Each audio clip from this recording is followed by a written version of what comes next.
Stage पर जो दाढ़ी वाले हजरात है वही बैठे, बगैर दाढ़ी वाले हजरात स्टेज को खाली खाली। अगर आज मिंबरे रसूल पर बगैर दाढ़ी वाले बैठे, कल मुसल्ले रसूल पर भी बैठे और कोई बोलने वाला नहीं होगा, कोई टच करने वाला नहीं होगा। क्या जरूरतमंदी है हजरत, या आपका हक है। वाह वाह वाह वाह वाह वाह। जलसे कराने की नीयत है इस्लाह तो हमसे शुरू होना चाहिए, चाहे वो कमेटी के मेंबर हो, सदर हो, सेक्रेटरी हो, खजांची हो। बहुत अच्छी चीज है। वाह वाह। हमसे इस्लाह होगी। वामुर अहलक बिस्सलात वस्तबिर अलैहा, खुद भी नमाज पढ़े, घर वालों को भी हुक्म दे और उसका एहतमाम करते रहे। पहला पॉइंट हो गया इन्नमल अमालु बिन्नियात, अमल का दारो मदार नियत पर। अगर अजमत भाई नाज शरीफ पढ़ रहे हैं और लोग पैसा ज्यादा देने लगे, अगर तूल दे दिया पैसे की नियत से, नियत बातिल। और अगर छोड़ दिया फैजी साहब की नियत से, नियत जायज बल्कि सवाब का मुस्तहब। मसौली शरीफ में आसिफ रज़ा साहब ने बड़ी अच्छी एक बात कही थी। एक साहब को टाइम दिया गया 10 मिनट और वो ले लिया आधा घंटा से ज्यादा। जानते हैं उन्होंने क्या कहा? जिसने टाइम अपना ज्यादा लिया मुकर्ररा वक्त से ज्यादा, वो दूसरों का हक मारेगा, और जिसने लिया था उसकी मौजूदगी में बोला असलन का। अगर मैं जवान हूं, अब इबादत नहीं किया, बुढ़ापे में इबादत किया, तो इसका मतलब ये हुआ जो जिस्म, रूह, तवानाई, ताकत और कुव्वत रब ने अपने लिए दी थी वो गैरुल्लाह में इन्वेस्ट कर। अब बुढ़ापा में कुछ भी नहीं कर सकते तो वो अल्लाह के लिए दे रहे हैं। इसलिए जवान की इबादत उसे विलायत ही नहीं गौस की मंजिल तक पहुंचा देती है। वाह वाह वाह वाह। इन्नमल अमालु बिन्नियात। आपने प्लेन खरीदा, कोई जरूरी नहीं प्लेन वाले पे ज़कात फर्ज। 100 बिलियन का प्लेन मगर ज़कात फर्ज नहीं हो सकती, क्योंकि वो आला सवारी, उससे जो इनकम होगा उस पर ज़कात।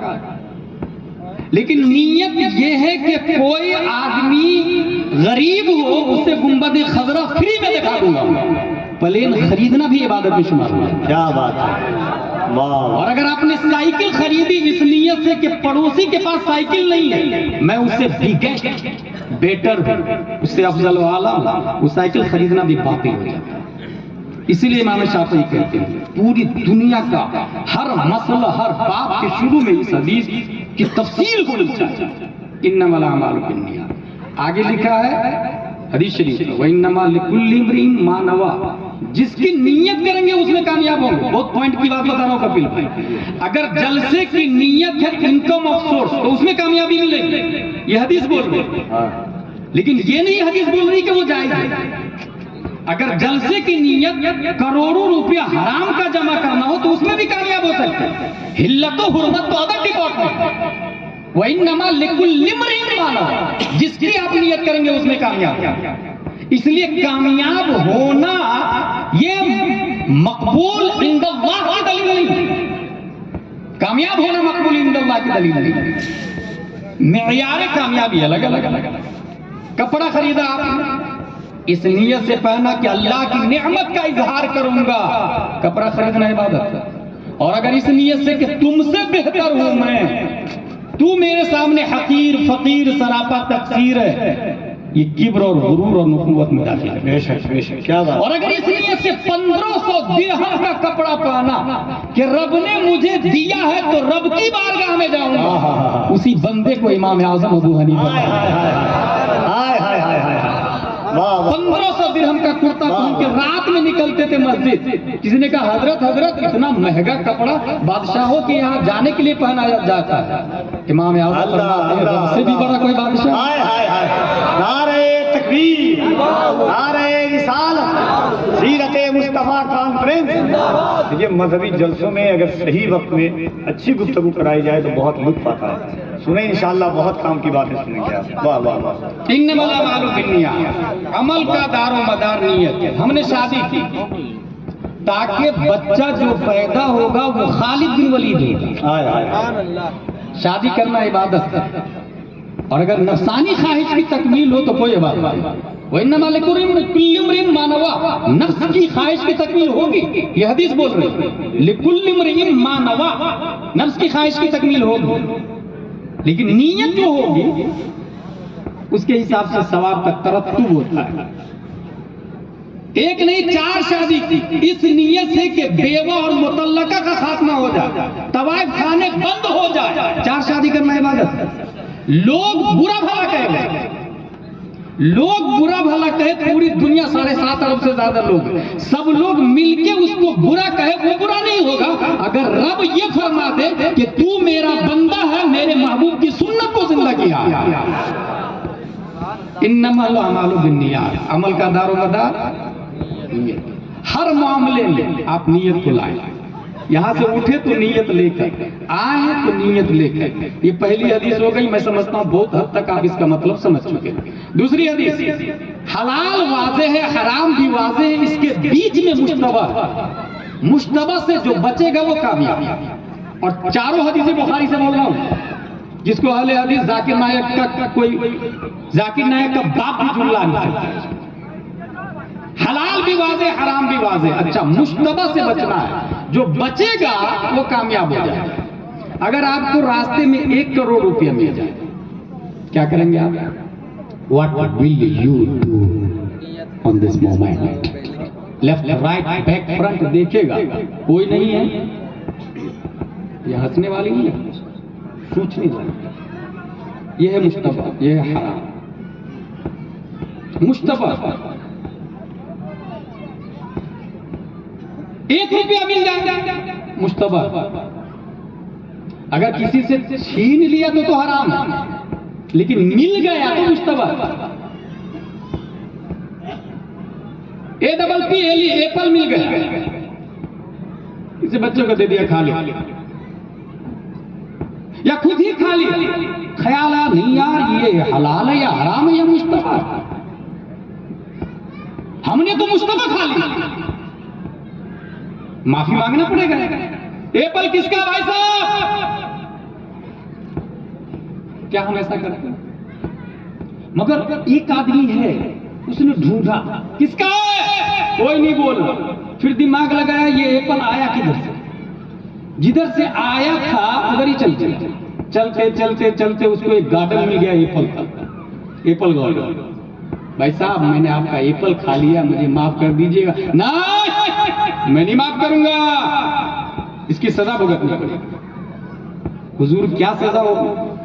बोले मेरे पास अंधी लंगड़ी लूली बहरी गूंगी लड़की है, उसे अपनाना पड़ेगा तुझे। That's point, turning point. उसने सोचा अगर नहीं अपनाता हूं तो जहन्नम है, और अगर इसको अंधी लंगड़ी लूली बहरी लड़की को अपना लेता हूं तो 40-50 साल के बाद तो मर जाना, फिर हूर मिलेगी। 2 ऑप्शन, इधर अंधी लड़की है उधर हूर है, कौन चूज करेगा? अच्छा, ये अंधी लड़की 30-40 साल रहे, दुनिया की वैलिडिटी कितनी है? इंसान कितने साल जिंदा रहता है? 60, 50, 60, 70, 80, 90, उनके यूं ही 20-30 साल गुजर चुके हैं। उसने सोचा अगर अंधी को ले लेता हूं तो हूर मिल जाएगा, और अंधी को छोड़ देता हूं तो हूर से महरूम हो जाऊंगा। इसलिए ये 40 साल के लिए अंधी को ले लेता हूं, बाद में हूर मिल जाएगी। यही सोचने की जगह है।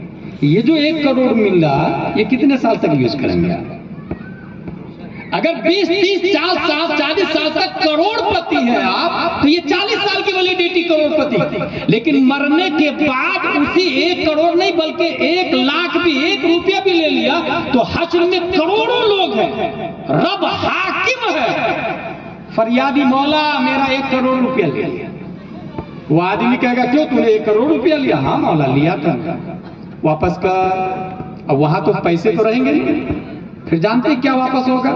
उसकी नेकियां वापस होगी। अल्लाह, ये नेकियां कहाँ की होगी? हज किया हुआ, रोजा किया हुआ, ज़कात दिया हुआ, जुमा पढ़ा हुआ, कभी कुरान शरीफ पढ़ा हुआ, सुना हुआ, अजान सुना हुआ, अजान दिया हुआ, जो भी नेकियां हैं वो सब ट्रांसफर हो जाएगा। किधर? जिसका 1 करोड़ लिया, 1 लाख लिया। तू राजी हो गया? नहीं मौला मैं राजी नहीं। ये कलेक्टर से इसकी बनती थी, कनपट्टी पे बंदूक रख के दादागिरी करके हुकूमत भी करता रहा, बोलने भी नहीं देता। जानते क्या होगा? उसके गुनाह ट्रांसफर होंगे उधर, जिसका 1 करोड़ लिया था। अब उसके पास क्या बचा? 0 0 0 0। ये करोड़पति कब तक रहा? 40 साल तक। अब फुटपाथ पे कब आ गया? करोड़ों साल के लिए फुटपाथ पे आ गया। Think about it. 40 साल तक करोड़पति रहा। अगर वो यही सोच लेता कि ये 40 साल करोड़पति रहने से बेहतर है मरने के बाद मिलियन बिलियन साल तक अरबपति बन के रहना, तो ये 40 साल के लिए लात मार देता उस करोड़ रुपए। मगर उसने मरने के बाद वाली जो अनलिमिटेड जिंदगी, अपने लोग माँ के पेट में कितने महीने रहे थे? मुश्किल 9 महीने। हालांकि 6 महीने के बाद बच्चा कभी पैदा हो सकता है, और 1.5 साल 2 साल में भी बच्चा पैदा हो सकता है। ये मसला ज़हन में बैठा लें। अगर 12वां महीना शुरू हुआ तो ऑपरेशन मत करवाएं। बच्चे की वैलिडिटी माँ के पेट में 2 साल तक है। 2 साल तक बच्चा माँ के पेट में रह सकता है। आप जाएंगे ऑपरेशन करवाने, नसबंदी कर देगा, खत्म ही कर देगा माँ। 9 महीना माँ के पेट में अपने लोग को कम क्यों लग रहा है जानते हैं? क्योंकि यहाँ 70 साल जीते हैं। अगर 9 महीने की बजाय वहां पर रहना होता 50 साल और दुनिया में रहना होता 40 साल, तो ये कम लगता ना उसकी बनिस्बत। ऐसे ही मरने के बाद जो जिंदगी शुरू होने वाली है वो करोड़ों साल की अनलिमिटेड जिंदगी है। उसके सामने ये 60 साल जिंदगी ऐसे लगेगा जैसे माँ के पेट में 9 महीना भी नहीं, उससे भी कम लगेगा। करोड़पति बना 40 साल तक और 0 पति है मरने के बाद। अगर वो ये सोच लिया होता तो वो 1 करोड़ 1 रुपया भी हराम का हरगिज नहीं खाता, लात मार देता हराम को, वो बिल्कुल अपनाता नहीं। मगर उसने नहीं लिया, ख्याल किया नहीं, हराम खाया, उसकी तमाम तर नेकियां। अच्छा ये नेकियां कौन सी है? उसने हज किया। कुछ लोग हज करने वाले ये सोचते हैं हराम का खा के कि मैंने 5 हज कर लिया है और 15 बार उम्र किया है। वैसा 50 हज कर ले और 100 बार भी उम्र करे, वो 1 करोड़ का कफारा नहीं होने वाला। वो जो बंदे का पैसा मारा है आपने ना, वो अदा नहीं होने वाला है। ये ऐसे ही है जैसे हाथ में गोबर बंद करके नहाए आप, 1 दिन 2 दिन 3 दिन 4 5 दिन 10 दिन नहाते रहे, आप पाक नहीं होंगे। पहले क्या करना पड़ेगा? गोबर छोड़ना पड़ेगा। जो हाथ में नजासत है ना उसको छोड़। कुआं के अंदर कुत्ता गिर के मर गया, 200 बाल्टी पानी कुआं के अंदर है, आपने निकाल दिया, फिर नया 200 बाल्टी डाला, कुआं नहीं पाक होगा। पहले कुत्ते को निकालना पड़ेगा। वो जो 1 करोड़ लिया ना, वो हराम का नजासत गलीजा है आपके जिस्म में। पहले वो वापस करें, फिर हज करें, तो आवाज आएगी मंज़ार कब्री वजबत लहू शफाअती। और ये किसने कह दिया हज करने से तमाम गुनाह माफ हो जाते हैं? भाई फतावा रज़विया शरीफ में ये लिखा है हज से तमाम गुनाह नहीं माफ होते, बंदे का हक बाकी रहता है, पहले वो अदा कर। करोड़पति से फुटपाथ पे आ गया वो हश्र में करोड़ों लोगों के सामने। एप्पल वाले ने सोचा ये अंजी को अपना लेता हूं तो हूर मिलेगी, कहा ठीक है निकाह कर इसे, कबूल है कबूल है कबूल है, हो गया निकाह। शॉर्ट एंड स्वीट में लाखों का मजमा, करोड़ों का खर्च, दहेज की डिमांड, कुछ भी नहीं। कभी आपने सोचा मैं अंधी लड़की से शादी करूंगा, मैं अपने बेटे की शादी गूंगी से करूंगा, अपाहिज से करूंगा, जिसके दोनों पांव नहीं होंगे उससे शादी करूंगा, जो बेवा होगी 40 साल की उससे शादी करूंगा। जलसे का मकसद क्या है? उसने कबूल कर, जबकि इस वक्त यह है क्या, मेरी लड़की ग्रेजुएट है तो लड़का भी जरा ग्रेजुएट ढूंढिएगा शादी करेंगे। कहां लिखा भाई? ग्रेजुएट लड़की के लिए ग्रेजुएट लड़का चाहिए, कहां लिखा है? मेरा लड़का एमडी है तो लड़की कम से कम BUMS होना चाहिए, कहां लिखा है? ये अबुल हरीस का अबुल हवस कहते हैं ऐसे आदमी, इतना लालची इतना लालची। भाई पैसे क्यों ही कहा कबूल है, निकाह में क्या पढ़ाते पता है? सिक्के राइजुल वक्त अलावा नानो नफ्ते कर दैन महर 7786 कबूल है। पहली बार कहा कबूल है तो ये नानो नफ्का मर्द पे वाजिब हो जाता है, बीवी पे कमाना वाजिब है ही नहीं। खाना भी, पीना भी, कपड़ा भी, सकना भी, सब कुछ औरत का शौहर के जिम्मे पे आ है। इसीलिए कहा जाता है अलावा नानो नफ्ता के खर्चा, रोटी, पानी, दाल, चावल, सब्जी, ये सब शौहर पे वाजिब है, बीवी पे कुछ वाजिब नहीं। लेकिन मुझे मेरे दिमाग में एक सवाल आता कि जो आदमी 5 लाख लेके शादी किया तो नानो नफका तो 5 साल का लेकर के आया, फिर निकाह में ये क्यों पड़ता है अलावा नानो नफका के? वो तो 5 साल का नानो नफका लेकर के आया। और जब 5 साल बीवी की कमाई खा रहा है तो अब रिजाल कवामून अलम निसा होगा या अन्निसा कवामा अलम रिजाल होगा? 5 साल बीवी की कमाई खा रहा है तो जो इंसान कमाई खाता है वो गुलाम होता है, खिलाने वाला हाकिम होता है। 5 साल 5 लाख बीवी से लेकर के आए जहेज में, तो बीवी की कमाई खा रहे हैं आप ना, तो आप हाकिम कहां से? आप गुलाम हो ना भाई साहब। इसलिए भी मेरी फिक्र कहती है कि जो शख्स जहेज डिमांड के साथ लेके शादी करता है वो मर्द है ही नहीं, बीवी की कमाई खा रहा है।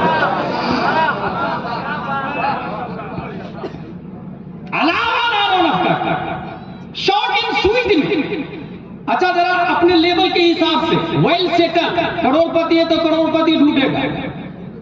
पलामू में एक आदमी है, नाम नहीं होता, अशरफिया से बात बाज़ाब्ता बोला मेरे भाई की शादी है, हम लोग जरा करोड़पति है तो लड़की भी करोड़पति तलाश है। मैंने फौरन कहा बोला हौल बोला, आप बोल रहे थे मिसवाही होकर कैसा बोला?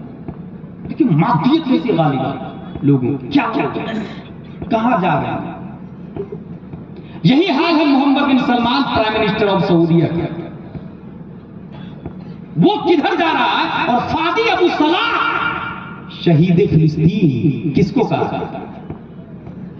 सोचे आप, उसने मुख्तसर में कबूल है कर लिया अंधी लंगड़ी लूली लड़की से।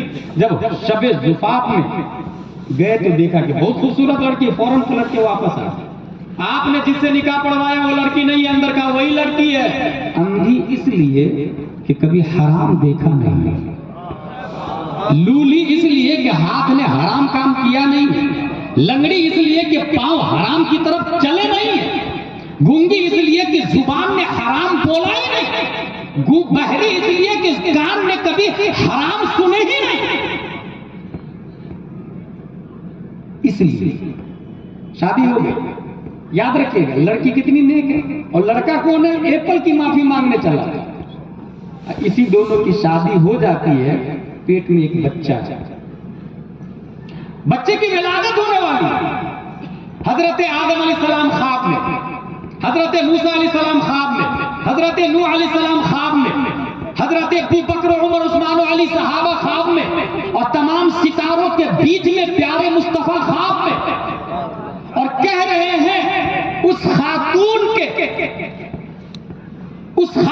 के शौहर से, या अबा सालेह इन्नल्लाह आताका इब्नन हुवा वलिय्यी व वलिय्युल्लाह व महबूबी व महबूबुल्लाह व सयकूनु लहू फी शान व सयकूनु लहू शान फिल औलिया कशानी बैनल अंबिया व रसूल। ए अबू सालेह, तुम्हारे यहां जो बच्चा पैदा हो रहा है मेरा भी वली है, अल्लाह का भी वली है, मेरा भी महबूब है, अल्लाह का भी महबूब है।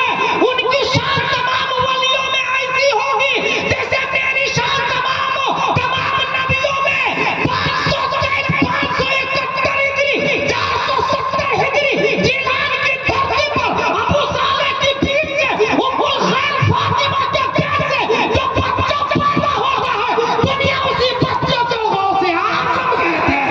नारे तकबीर, नारे रिसालत, सीरते मुस्तफा कॉन्फ्रेंस, अल्लामा गुलाम जिलानी अज़हरी साहब, नारे तकबीर, नारे रिसालत। यह हकीकत बोल रहा हूं, और हमारे उलमा इसको 12 बयान किए, मगर पता उसको होगा जो जुमा में तकरीर से पहले जाए। गलत बोल रहा हूं मैं? जो तकरीर हर इमाम 4-5 मसले वाक़िया के साथ में बयान कर ही देते हैं।